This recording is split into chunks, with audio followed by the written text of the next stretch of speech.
Φίλοι μου, την Τετάρτη 24 Ιουνίου θα πραγματοποιηθεί μια μεγάλη γιορτή μπροστά στο Μουσείο Εαμικής Εθνικής Αντίστασης Κεσαριανής, την οποία δεν πρέπει να χάσετε. Στις 8 το βράδυ θα ανάψουμε μια μεγάλη φωτιά για να γιορτάσουμε το έθιμο του Κλείδωνα.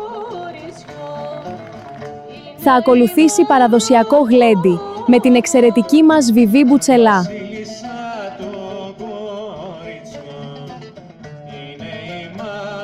Ελάτε στη μεγάλη κεσαριανιώτικη γιορτή, να γλεντήσουμε και να χορέψουμε όλοι μαζί.